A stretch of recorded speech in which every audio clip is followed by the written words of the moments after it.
É comum escutar que o Brasil é um país violento, mas hoje vamos falar de violência no campo, que tem tudo a ver com os conflitos por terra. Você já pensou no que a soja e o gado têm a ver com a violência? De como o agronegócio, a mineração e a produção de energia podem estar conectados a violentos conflitos por terra? Pois é, latifúndios e empresas concentram a terra e expulsam as populações que viviam dela.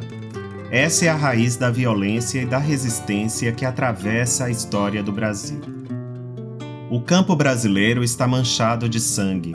São milhares de casos de conflitos na última década. E já sob Bolsonaro, o Brasil registrou os maiores números de conflitos no campo desde 1985. Agora, como que num território tão grande ainda temos tantas disputas violentas por terra? Vamos por partes. Começamos por um clássico brasileiro, a desigualdade na distribuição das terras. Hoje, 45% das terras estão concentradas em 1% das propriedades, mas essa exclusão começou lá atrás, com a colonização por Portugal. Naquela época, o território todo foi dividido entre poucas famílias nas chamadas capitanias hereditárias. Passaram-se séculos e essa estrutura pouco foi modificada. Com o tempo, cresceu a reivindicação por uma distribuição das terras de forma mais igualitária. Barrar uma verdadeira reforma agrária foi uma das motivações para o golpe de 64. E foi só com a Constituição de 88 que essas reivindicações ganharam reconhecimento.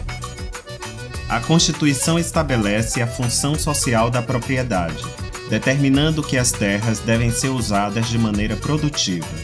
E vai além, ela garante terra às populações indígenas e tradicionais e também estabelece regras de preservação ambiental.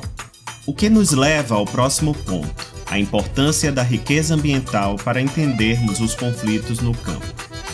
O que não falta são grupos querendo explorar os nossos recursos naturais. Na Amazônia e no Cerrado, por exemplo, há muita água, minério e milhares de quilômetros de terras férteis.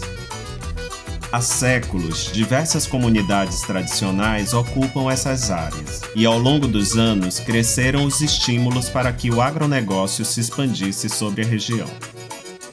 Acontece que as áreas conservadas são essenciais para o modo de vida dessas populações e são fundamentais para regular o clima e até garantir as condições de produção agrícola de outras regiões. Por isso, lutar pela reforma agrária e pela demarcação de terras de populações tradicionais é lutar pela floresta em pé. Sem justiça social no campo, não haverá justiça climática. No meio disso tudo, existe um verdadeiro caos fundiário. No Brasil rural, a lei custa a chegar e custa ainda mais a ser cumprida. Talvez você já tenha ouvido falar de uma prática de ocupação irregular da terra, a famosa grilagem. E como faltam recursos para a fiscalização dos territórios, a regra é ignorar a lei.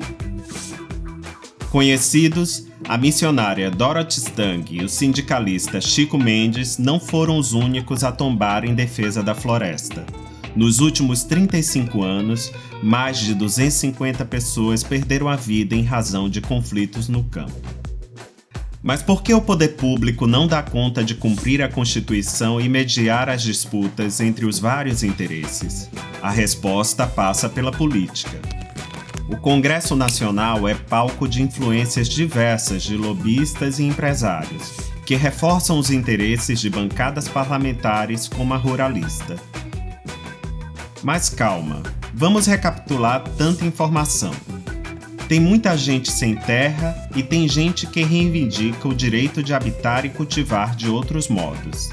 Tem também grandes proprietários em busca de mais terra e mais lucro. Mas enquanto uns têm a lei a seu lado, outros têm poderosos instrumentos econômicos. E muita coisa é resolvida pela lei do mais forte. Ao longo dos anos, os interesses de grandes empresários da terra ganharam cada vez mais influência sobre a política, e aos poucos, a legislação está sendo reescrita para favorecer os mais poderosos. E assim a boiada vai passando. por cima das populações tradicionais, dos pequenos agricultores e do meio ambiente. Os conflitos surgem, se intensificam e mais pessoas morrem nessa luta, aqui e agora. Acompanhe as investigações de quem está destruindo a Amazônia e o Cerrado no especial Amazônia Sem Lei em apublica.org.